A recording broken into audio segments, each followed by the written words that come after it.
Hey folks, Dr. Scott here. Welcome to a very special bonus crossover episode with our podcast colleagues, Amy and Megan of Direct Appeal and Women in Crime. Hi, it's Dr. Shiloh, and welcome back to LA Not So Confidential. We want to tell you a little bit about these podcasts and the good doctors before we give you this bonus episode. So if you have not heard of it already, please go check out Direct Appeal, which is their serialized podcast that deeply investigates a potential wrongful conviction. While Women in Crime covers a new female-focused case each episode and examines victims of crime, offenders, and those are one and the same. So Dr. Sachs and Dr. Schlossberg are women after our own hearts. They are criminologists who teach and research and publish about issues such as wrongful convictions, criminal justice policy and reform, offender reentry, and also serial murder. Prior to academia, Dr. Sachs worked as a federal probation officer in the Southern District of New York, and Dr. Schlossberg worked for the Innocence Project and also in the mental health field. We are big fans of their work, so please check out both Direct Appeal and Women in Crime, and welcome to our crossover episode. This podcast may contain content that is graphic and disturbing in nature. Listener discretion is advised. During the 1980s in Canada, Cindy James was purportedly the victim of over 100 acts of violence, which included both psychological and physical abuse. However, even with a police investigation and help from a private investigator, her attacker could never be identified. And eventually, the police would come to suspect that Cindy was actually perpetrating these acts against herself. So, was Cindy her own assailant, or was she the victim of a disturbed individual whose plan was to first torture Cindy and then murder her? This is a bonus episode, The Cindy James Story Reexamined. Hi, Amy. Hey, Megan. Amy, I'm super excited for our guest today. Me too. Thank Very you. excited. This is a special episode that we are doing in response to all the emails and contact we got from listeners. People were going crazy after the Cindy James episode that we did, and with their theories and ideas and questions. And so in this episode, we are joined by Dr. Scott and Dr. Shiloh, LA-based forensic psychologists and hosts of the amazing podcast, LA Not So Confidential. Welcome to the show. Thank you for having us. With 4 doctors, we're going to solve this thing today, right? Seriously. We've got this, guys. I got to tell you, I'm a huge fan of the show anyway, from even your first podcast. But this Cindy James, when you guys reached out and said, hey, give this a listen, and I had never heard of it before. It's fascinating. It's beyond fascinating. And maybe, guys, if you don't mind, maybe you could tell the listeners a little bit about your backgrounds and what you do. Sure thing. So we are both forensic psychologists in Los Angeles, as you stated in the introduction of us. And I have worked primarily in 2 areas of forensic psychology. Majority of my career has been working with previously incarcerated persons when they have transitioned back out into the community. And I specialized in high-risk sex offenders. So it's working on not only their transition back, but obviously prevention of recidivism and every mental health issue that can come up simultaneously that's going on with them, whether it be a psychotic disorder or mood disorder, treating all of the above. And then a little side piece to that is that I would also sometimes work with pretrial offenders. So people who are actually getting ready to go into prison, a lot of them for the first time. So it's basically psychological prison prep, and also a lot of work with anxiety and depression disorders. And I still do that in a private practice. But in the last 4 years, I have moved into law enforcement psychology. So I am directly employed with a large law enforcement agency here in Southern California, where I provide clinical services to law enforcement officers, as well as consultation and training to the department. And then I'm part of their crisis negotiation team. Thank you, Shiloh. Dr. Scott, can we turn it over to you? Sure. So my path is a little bit different. Shiloh and I did meet at the forensic site where we both trained as internships, and then she stayed on. So I had a little bit of an intersection there for a year with her. She also forgot to mention, you kind of buried the lead there, Shiloh. Shiloh is former law enforcement herself, which is a big deal. Oh, that's which I think right. is what is really a special aspect that she brings to our creative work together. I was in entertainment here in Los Angeles for many years. I was a casting director, line producer, post-production producer, talent manager.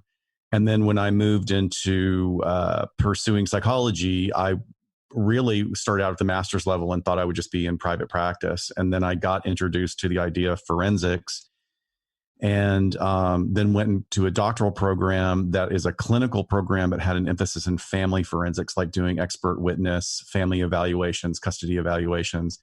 And that just sort of lit this fire in me that I had no idea that I was even interested in. And I worked in the California Department of Corrections for several years on maximum level security yards, and also really specialized population yards that are unfortunately the new mental hospitals for those that have an intersection with crime. Like basically across the US, our prisons are quickly becoming what used to be psychiatric inpatient. They've got a reason to lock them up. They'll put them on a mental health yard.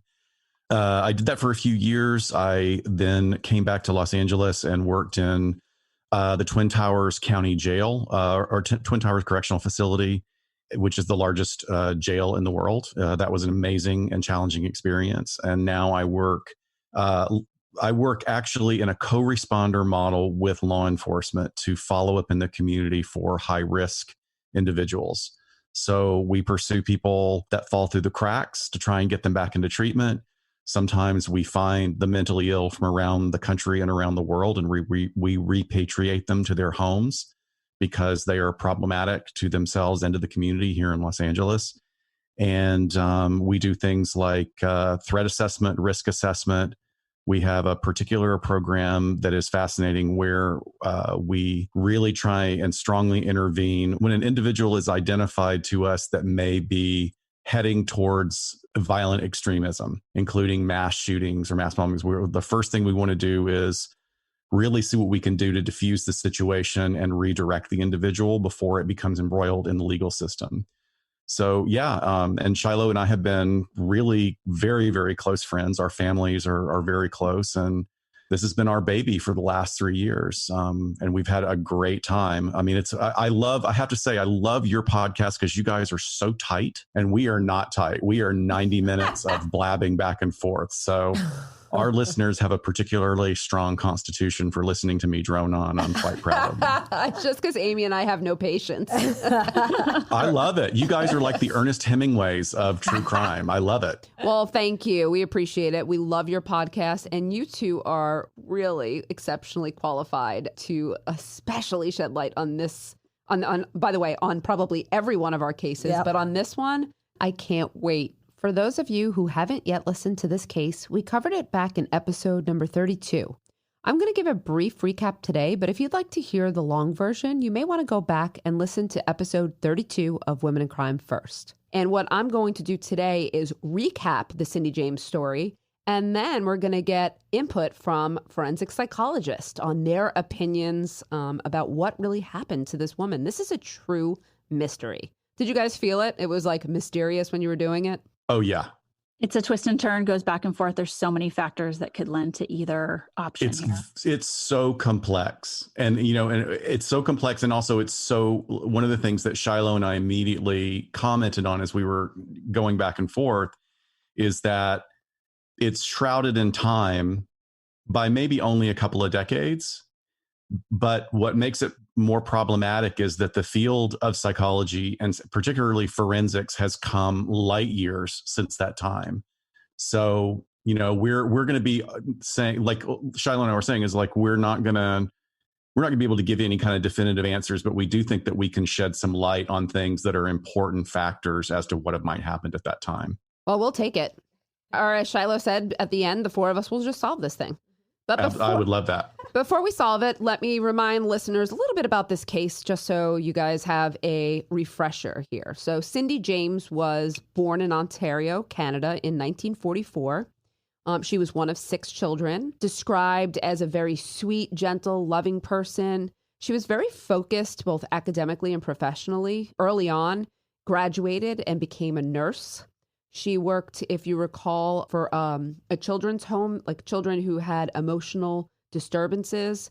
And I mean, for all intents and purposes, by her very early 20s, she was very established professionally. She also married someone, a doctor that she met, Dr. Roy Makepeace, and he was 18 years older than Cindy. They would wind up spending, about 15, 16 years together, but they divorced in 1982.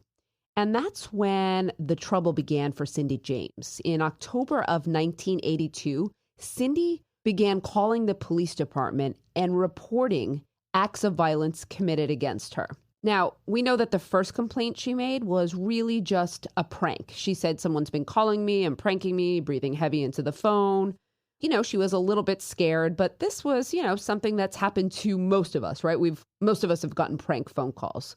But what happened was her calls began to become more frequent to the police, and she was reporting incidents of aggression against her that were escalating. So she was reporting that the lights outside of her home were tampered with, and there were phone wires cut, and then there were threatening phone calls. And then eventually, Cindy was physically attacked. There were a couple of incidents that she reported, but one notably was when her friend came over and found her hiding in her backyard.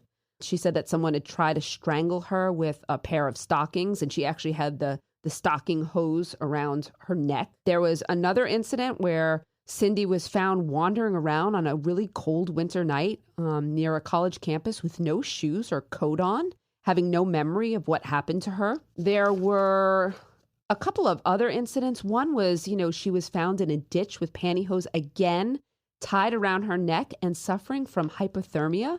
And in that incident, she had bruises, she had, marks all over her. But again, she still didn't remember what happened to her. Cindy became frustrated. The police became frustrated. Cindy thought that they weren't helping her. And while at first the police were really attentive and believed, that Cindy was a victim, they changed their minds and they came to believe that every time they investigated or put someone in surveillance or had put a phone tap in, nothing would happen. And because of this, I think they got frustrated as well. And they eventually came to believe that Cindy was just doing this all to herself. And this was all just for personal attention.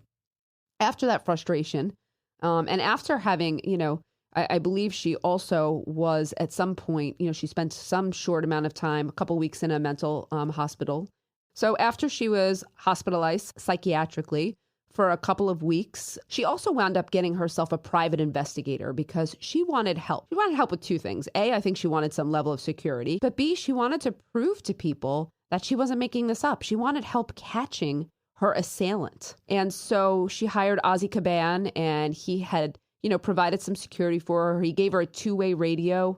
And then he describes another really disturbing incident in which he heard weird noises through the two-way radio at her house. And so he rushed over and he found Cindy, in an awful state on the ground. Her hand had been nailed into the floor. We are talking about real brutality here. Unfortunately, it escalated into Cindy James' murder or Cindy James' suicide. Either way, Cindy James died. On May 25th, 1989, she had gone to do some shopping. Reportedly, she was going to pick up her paycheck, but Cindy didn't make it home then. And the police found her car in a mall parking lot. They found blood on the driver's side, and they found Cindy's groceries still in the car. Her wallets were strewn about. It didn't look good. They knew that there was foul play of some type. And about 2 weeks later, they found Cindy James' body in the yard of an abandoned house. And her hands were tied behind her back. Her feet were tied. She had injection marks on her body. Toxicology reports confirmed that she had a massive dose of morphine, but there weren't any needles found near her body.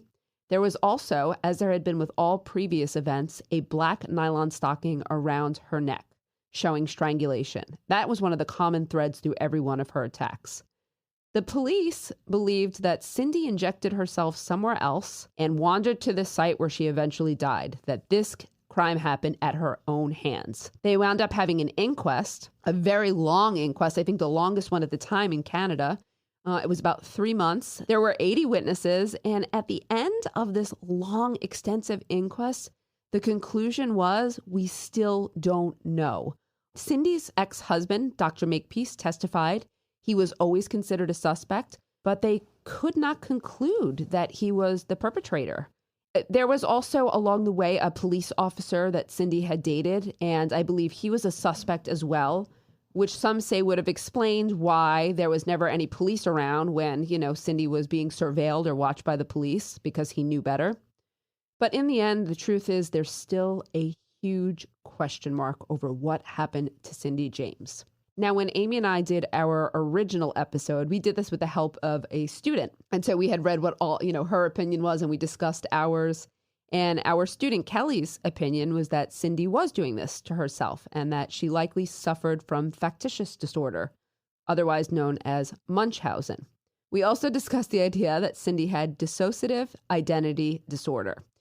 These were two of the ideas. If Cindy was possibly doing this to herself, I concluded that someone was actually victimizing Cindy other than herself. I had said that I thought it was someone who was intelligent and organized and who stalked Cindy for some time and knew the patterns and details of her life. So my conclusion was more likely an outsider than an insider. And Amy, do you remember what your conclusion was? I also believe that Cindy could not have inflicted all of those injuries upon herself. So that was a brief recap of the events that led up to Cindy's death and our opinions. And again, please go back and listen to episode 32. But now that we have all the information, I am so excited to turn this over to Dr. Scott and Dr. Shiloh to hear what their opinions are on this topic. Guys, I can't wait any longer. What'd you come up with?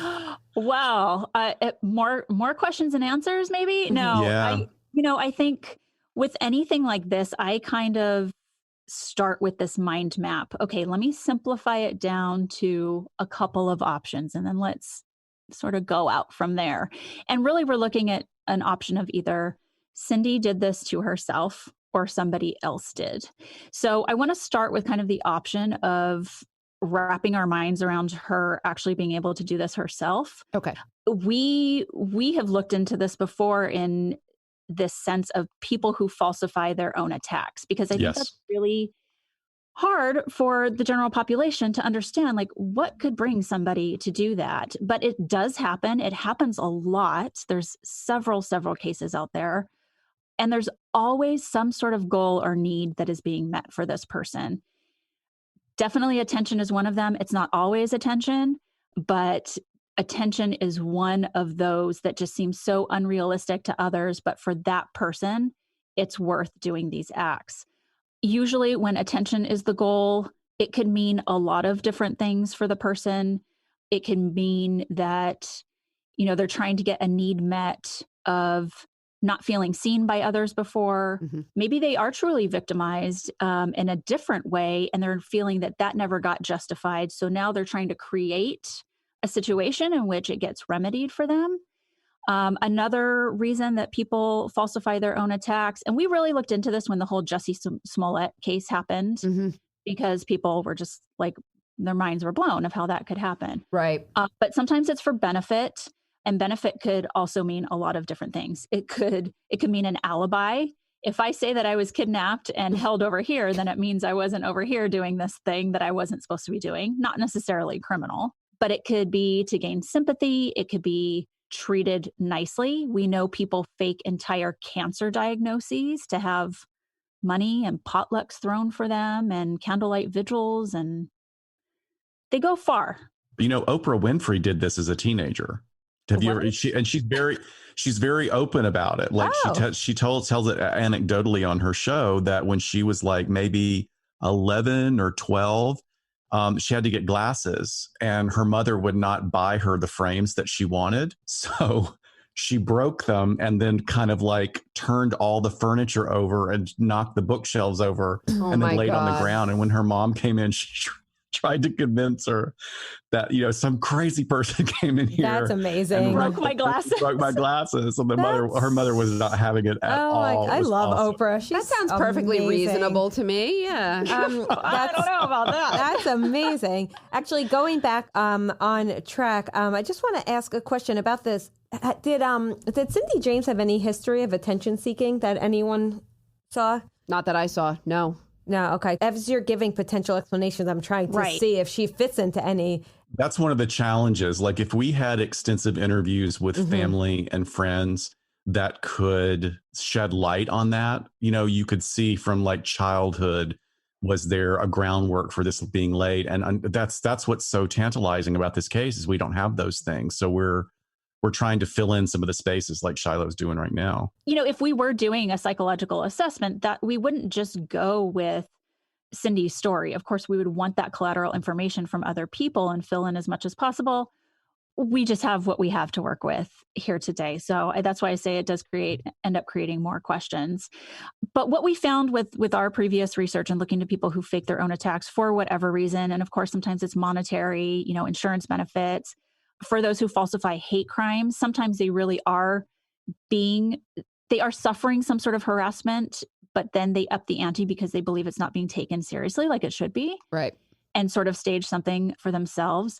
But we found it was quite closely linked with personality disorders more than anything else. So I'm going to hand it over to you, Scott, to talk a little bit more about that. Yeah, I mean, we can't go a deep dive into personality disorders, but, like you mentioned, Amy, the possibility of attention seeking.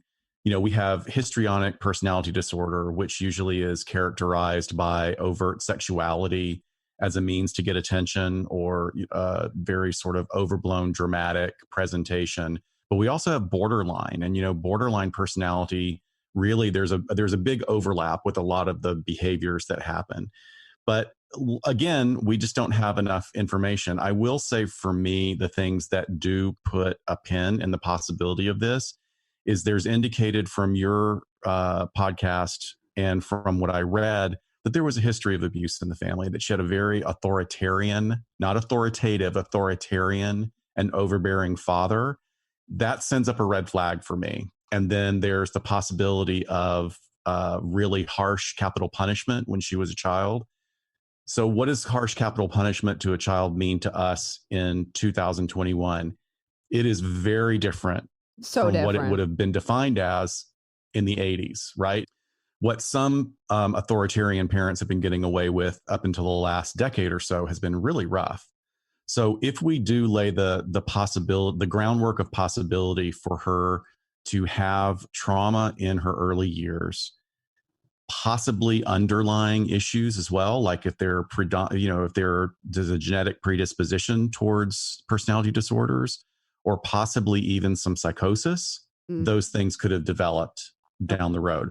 The thing that doesn't add up as we move through this is that these incidents are so dramatic and no one else is witnessing them. Yeah. So that doesn't happen. And in my work, I've had four cases now where my detective partner and I have gone to homes of people that do not appear to be low functioning mentally ill. They are people who held jobs and are either now retired or on, sick leave. They've paid their bills. They've been in relationships, and they are suffering from delusional disorder, and which is not a personality disorder. But these people believe that the minute they turn around and don't lose their focus on the front door, somebody's coming through the front door and moving their belongings around or stealing. And as we talk about in our podcast, particularly with delusional disorder, it's fixed. You are not moving delusional disorder. With an antipsychotic medication, you might get some flexibility. Anyway, taking it back around to Cindy is like, this is what's so fascinating to me is I myself don't believe that she could have done all of this alone, although she could have done a lot of it. But the possibility of her having a personality disorder coming from a history of trauma may very well have linked her to someone who was abusive and she was involved in an abusive relationship and either unwilling or unable or a combination of those two things to be authentic and transparent with law enforcement and the people around her. There are too many things that don't add up. That's an interesting insight because that was something that, Ozzy, the private investigator, and her family had suspected that she was harboring a secret. She was getting ready to share it. She never made it to that point, but they also thought that Cindy knew her attacker and just wasn't saying it or was not divulging something. I strongly believe that. I really strongly believe that she knew who this was. Now, I did want to ask you a question also. Sure. We talk about the two-way radio. Do they mean a walkie-talkie? You know what's funny? I think that's exactly what it was. Yes. Okay, so if it's a walkie-talkie, you don't transmit sound unless you're pushing the button. That's correct. Yes. It's not possible. So, Yes. I mean, that it's not like there was an ongoing baby monitor where he could monitor her from miles away. So No. clearly, you know, he was putting, it sounds like he gave her the walkie-talkie. Hey, if there's a problem, push the button and scream and I'll come running. But for there to be some kind of weird noises doesn't make any sense unless she is holding the button down and gurgling into the walkie-talkie. You know, or something. I have to say, though, I'm unclear as to what the noises were. It could have been that, like, she grabbed it, held it down, and there was a commotion. You know what I mean? Or like a loud thud or something like, I don't know specifically what those noises were, if he heard something continuously or if it was once. So I'm not sure. I'd have to go back also and look at like footage with him. Yeah. So another, in kind of circling back around just briefly to the personality disorder thing, and also a complete cross of boundaries in so many ways, is the involvement of the relationship between her and the law enforcement officer is really indicative of poor boundaries. Now, do poor boundaries indicate a personality disorder? Not necessarily, but personality disorders really do indicate usually a lack of appropriate boundaries. Right. And is this an officer that was working on the case, like local Yes. PD to there? It was Oh, actually yeah. someone who was That's working on the. problematic. But is that her poor boundaries or his? Both. Both. Okay. But I mean, look, Definitely his. But here's the thing that Yeah. I'll tell you that is so fascinating about individuals who have personality disorders. For anybody out there who has ever been at the receiving end of the golden, sparkling spotlight of a borderline or a histrionic, there's nothing like it. You feel like you are the most important, the most talented, the most vital person in the world, because that's what they're projecting onto you at that moment. And it's almost magical the way it happens. Now, unfortunately, the other side of it is when inevitably it shifts into the negative, you feel the maelstrom, you feel the lightning, the thunder, the storm, and you are the recipient of all of that uncathected anger that the borderline or the histrionic feels. So I'm going to just say there's many, many examples of this in American law enforcement, of law enforcement becoming involved with citizens who have personality disorders, Right. affairs, sexual interactions. You know, law enforcement is trained to do a lot of things. They're not necessarily trained to recognize, like, yeah, you are in a hero position, but this is not real, what's being projected on you right now. Interesting. So That's very interesting. That's like a whole other episode. It's I definitely. see that every single day. You do? Oh, absolutely. One of the doctors in the psychiatric facility where she stayed diagnosed, I mean, they diagnosed her, if you recall, with like hysteria, paranoia, but somebody also diagnosed her with psychopathy. And that was not something I saw at all. I'm just wondering. And schizophrenia. Schizophrenia was one of them as well. Yeah. I mean, I wouldn't be qualified to like, I'm not qualified to obviously diagnose schizophrenia, but I just didn't see any psychopathic traits, I guess. I don't agree either. I mean, that's just like they were throwing everything. That doesn't, see to what sticks, right? yeah. Right. Especially rising to the level of actually saying psychopathy is, I mean, that's a hard bar to meet. Yeah. I don't know about, I mean, even the antisocial personality disorder. I mean, I wouldn't even say that she meets criteria for that with what we know. I did want to circle back to dissociative identity disorder just to give your listeners a little bit, because I'm sure a lot of people sort of think that that could be what's happening here. And just for like a quick and dirty rundown, this is reoccurrent gaps of time for these individuals who suffer from this that are missing, or there's some sort of sensory motor functioning that's being impaired that's going on with these people, to where it's rising to the level of putting them into significant distress. So it's actually not that rare. It can be rare for the more severe cases, but if you are driving home from work and you don't really remember your drive, you dissociated. So it's how much information your brain can keep in, present RAM. in the moment. If you think about random access memory, like your computer has, like there's only so much that the brain can handle. And Shiloh, I love that example because there's a function to that mild level of dissociation. It's basically your brain is spinning down for a second and letting itself rest. You know, it's still functioning. You're still driving. You can still like stop on a dime if you need to, but that's how people have that missing time. But in examples like she's talking about, the severe examples, we're going all the way to the end of the spectrum where people are losing, you know, months at a time. Okay. Right. And what we don't really see with it is this severe self-injurious behavior. Even with people with lost gaps of time and not having memories, like kind of her walking around in the cold with no coat, that kind of fits a little bit. I'm like, okay. But the months, the years, I mean, really years of it. Shiloh, just to interrupt you because it's important for this. When I talked about DID on their first episode, I had said that, I don't really think people with these, extreme cases self-harm in this way. And then it was actually a listener who wrote in and said that I was wrong and that it's a lot more common for self-injury. And I think you're saying that it's not that common. That's different. That's a different thing. How so? So when people lose gaps of time, how I'm interpreting that without knowing what, research or stats she's pointing to or he's pointing to, is that they are injuring themselves in accidental ways. Like there are people who have driven and like, how did I get here? And they may be involved in a traffic collision, but like suicidal ideation or self-harm, that sort of thing. That's what I believe the person was referring to. And that's what I was referring to. And Scott, what were you going to say? Well, I'm going to go on a limb here and I want to be very careful and respectful to your listener. Yeah, me too. But first of all, DID is a very controversial diagnosis. And I think that it is very overdiagnosed by clinicians who don't know what they're talking about. I work with a clinician here in Southern California she's an expert. And she's the one that, like, if I need a consultation, I go to her and we send people to her to differentiate. Like, is this somebody who really has DID or is it something else? And there's a lot of things that can look like DID. But to your listeners' points is like, I unless that they're pointing to a study that I'm not familiar with, and I would love to see that if it exists.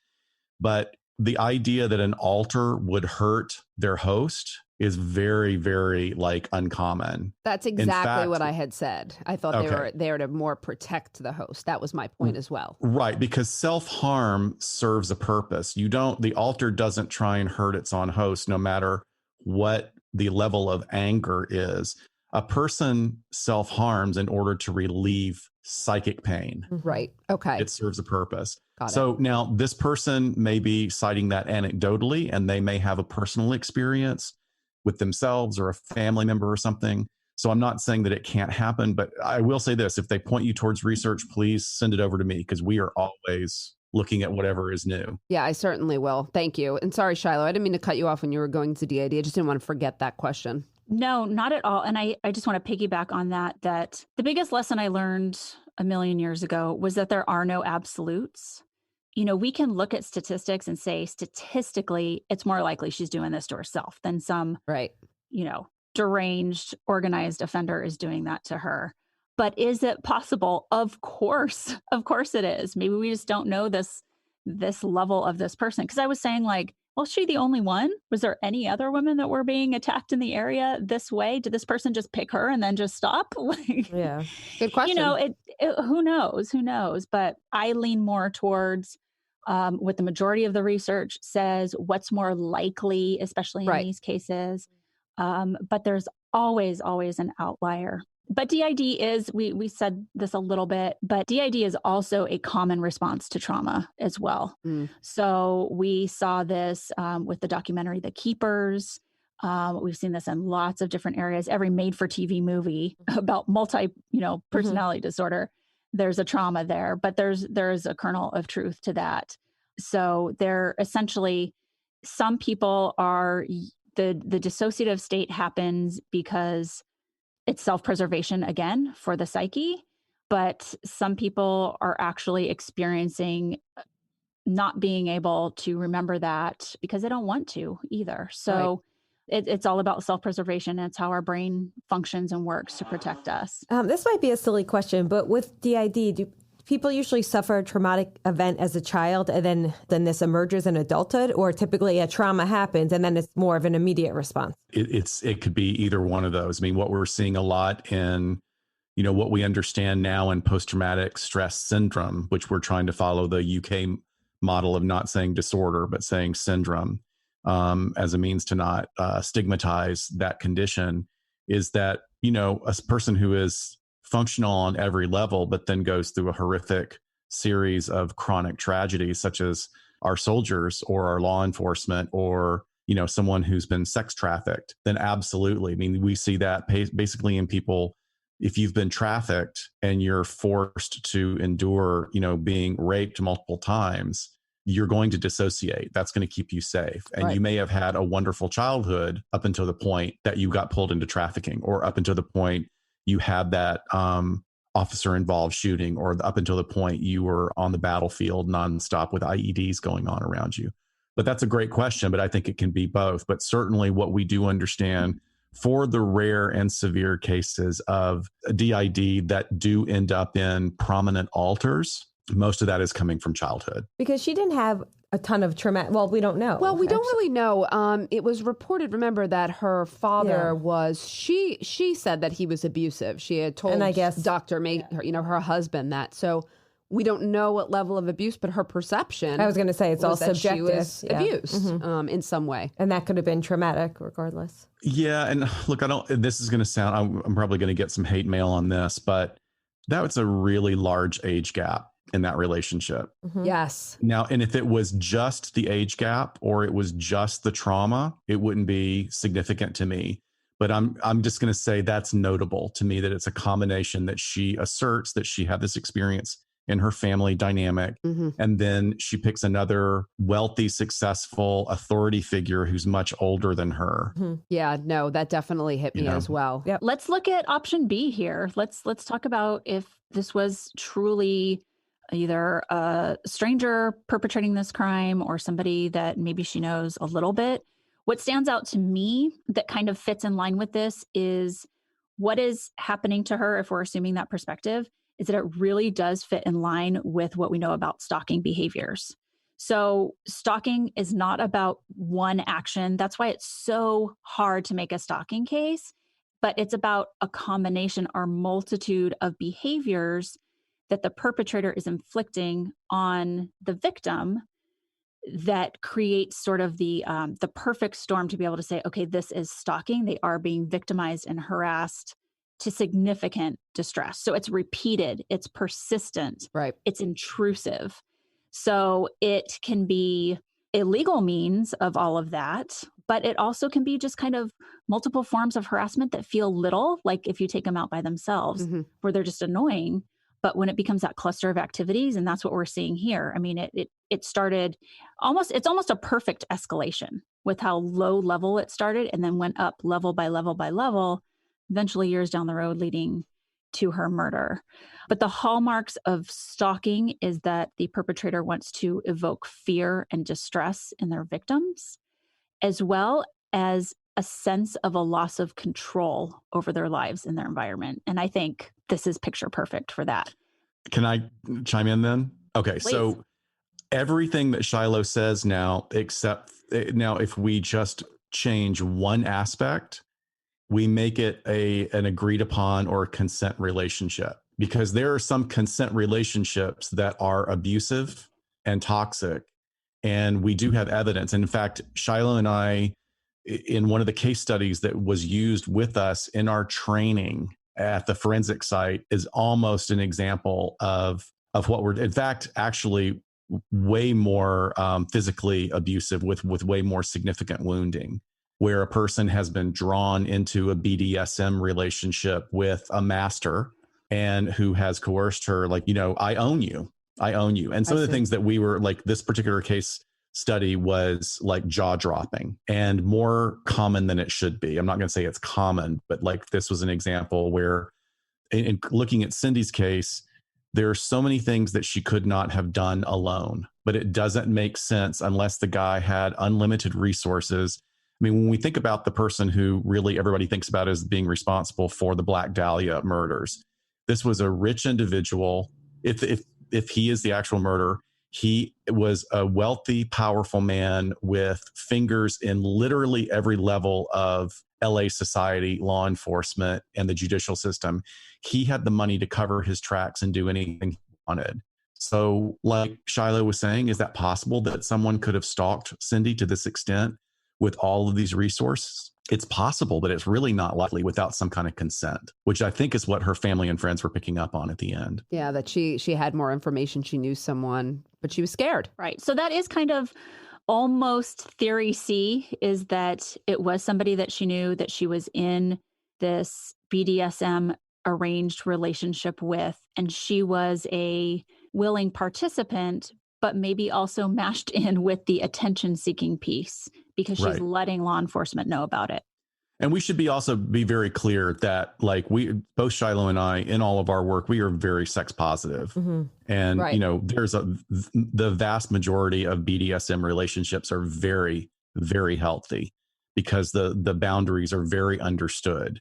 So, you know, healthy kink is healthy, but there are some that are not into it. It's the idea that, you know, rape is not a crime of sex. Rape is a crime of violence. Right. And there are some BDSM relationships that aren't about intimacy and taking intimacy to a really profound level, but where it's just about working out your own psychopathy, you know, on someone else, unfortunately. I'm wondering if Cindy was a willing participant. I don't know if you could really say the word willing because she was definitely victimized in some way, but if she was consenting on some level, I'm wondering, did she withhold the information maybe because she was embarrassed or because she was protecting that person?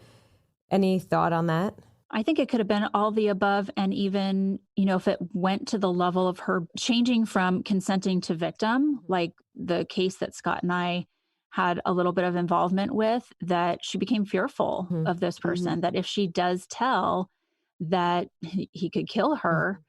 But if law enforcement caught him, you know, maybe it wouldn't be the same. So she's putting in these calls, you know, especially towards the end. But if we're talking just straight stalking scenarios, the average amount of time that someone stalks someone else is only 13, not only to diminish them, but 13 months, which is small in comparison to the time that this was going on for Cindy. Right. Wow. Long time. Yeah. Yeah. And the majority of the time, 33% of the time, it's an ex-spouse. Yes. Right. And or a casual acquaintance. Wait, first of all, is that the realm? Have we covered the realm of possibilities? Yeah, let's just get into I think those are the realm of possibilities, but I do have a list of things that I can quickly go through that to me are confounding in a number of ways. Okay. If that's okay. Yeah, go for it. So I want to start out first with the description of her being a nurse at age 19. That's not a thing. So, you know, for her to have completed undergrad and get licensed, so she could have been the 1980s version of an LVN, which is a licensed vocational nurse. And God loved what they do, because like LVNs, I have utmost respect for the medical community. However, they're saying, oh, she had knowledge of injections and all these drugs as a nurse. Well, an LVN would not be doing that level of work. Okay. She could have seen it, but at age 19, it just doesn't seem very likely. Yeah. Okay. Okay. So that's something I wanted to point out. The psychiatric medications at that time, you know, look, we are in a time right now where our psychiatric medications at the right dose and the right combinations can be like sniper rifles for symptomology in psychosis, which is wonderful. That's not what existed 30 years ago. Right. The arsenal for antipsychotic medications were Thorazine, Haldol, Mellaril, Prolixin, and Stelazine, and L'Occitane. All of those basically mute you. It's not that they're turning down just the auditory and visual hallucinations and the beliefs. It's turning down everything. You're basically zombifying people. So, you know, if she was on a host of those kind of drugs, I think her behavior would have been altered. If she was on and off them, that would have been significant. But there weren't, like, you know, they were not being specific with the medications at that time that I think would have been applicable to this case. So that's a point I really wanted to make. The other thing is I reached out to an acquaintance of mine who is a big time bondage expert here in the fetish community in Southern California. And his opinion was, look, I'm a ropes master. No, there's no way that this person could have hogtied themselves. It's not possible. Absolutely not possible. And I respect his position completely. But then I went and talked to a friend of mine that's a magician, an escape artist at the Magic Castle. And he said, absolutely, you could do that. Well, that's what happened in this case, too. Remember, there was an expert who said, no way, and an expert who said, absolutely. Right. But the thing here that is that's confounding, that I think is very important, is that they report that she ingested a large amount of morphine. So the idea that she at any time jabbed a needle into her arm, shot herself up with any kind of opiate, and then engaged in tying herself up, that's not going to happen. Opiates hit you so quickly, Right. You are gone. And you don't care about tying yourself up at that point because you're already gone. Right. So all of that leads me back to that there was another person that was involved, that for some reason, and that doesn't mean just because somebody else is involved doesn't mean that she didn't have some other serious underlying mental health issues. She may have had some prodromal mild schizophrenia or mild psychosis that made her more susceptible to being in this kind of relationship. So those are the things I just wanted to add in. No, very interesting. It sounds actually, I mean, this is great, but it sounds like, Scott, it sounds like that's your conclusion, that, correct me if I'm wrong, that you think she was, she was involved with someone in this kind of relationship, but that it's entirely possible that these aren't mutually exclusive. She could have still had some of these underlying conditions that propelled her into this sort of maybe unhealthy relationship. Yeah. Okay. Shiloh, I'm just curious, if that's Scott's conclusion, is your conclusion the same or different, or? It's basically the same. I think there was probably more mental illness than we know about going on with her. For me, the biggest evidence of another person being involved actually is the witness that when the house caught on fire, came outside and saw the man run away from the scene. That could have been a stranger perpetrator, but that could have been the guy that she's like, hey, set the fire, stick around, make sure nobody gets hurt and that we all get out okay. So for me, having that third party piece is huge. Yeah. But with the evidence that Scott was able to lay out and the expert opinions that he got, I was leaning towards her doing this herself, but I think she was heavy into the attention seeking, and it again sort of intersected with her own mental illness probably and this relationship with this other person. All right. Well, listen, I have to tell you, first of all, thank you. That was brilliant. And it was great insight into some of the things that we discussed, and some new, I had never considered the BDSM relationship. Yep. I think that was new, and that makes a lot of sense. I feel comfortable with my original conclusion, not completely, but that I do believe there was stranger involvement. But of course, like you said, there's probably more mental illness than we know. Amy? Yeah, I'm just so sad that there are, again, more questions than answers. But I think you laid out a really plausible theory. And I have so many questions. I don't actually feel like more questions. Really? I feel like I feel kind of fulfilled by I have this questions answer. about Michelle Carter. I have questions about Sherry Papini. All right, well, she has questions that are for cases. another episode, clearly. I don't blame you. I actually... I would want to say that, like, I really hope that even with all the time passing, that somebody can shed more light. It just feels like I wish somebody would do a full-on documentary on this, because I think that there's got to be someone who knows something, that knew her, that worked with her. Me too. That would give us more insight into this. And hopefully with your listenership, this will happen. I would love that to happen. And with your listenership, I actually, that's my hope as well. When someone asked us recently, like, which cases do you want to solve? I usually have a go-to, but now Cindy James is now my go-to. I want to solve this case. I need to know more. Yeah. So people who are listening, please give us a tip, throw us a bone. Literally. Start that web sleuthing on your own. Yes, please do. And really a big thank you to Dr. Scott and Dr. Shiloh. Again, LA Not So Confidential. Please check them out. And thank you guys so much for your help. And we'll catch everyone next time on Women in Crime.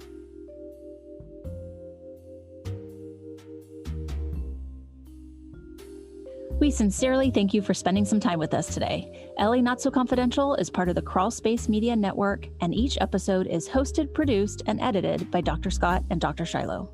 Our music, entitled Cool Vibes Film Noir, is composed and performed by the amazing Kevin MacLeod. It's licensed under a Creative Commons Attribution license. Check out his YouTube channel at handle 1HMNC. All of the resources for each episode can be found on our website, at www.la-not-so-confidential.com. You can find us on Instagram at LA Not So Podcast, on Twitter at LA Not So Pod, and on Facebook at LA Not So Confidential. Please hit subscribe so you never miss a new episode. Lastly, we'd be honored if you join our Patreon at patreon.com/LA Not So Podcast. Until next time, folks,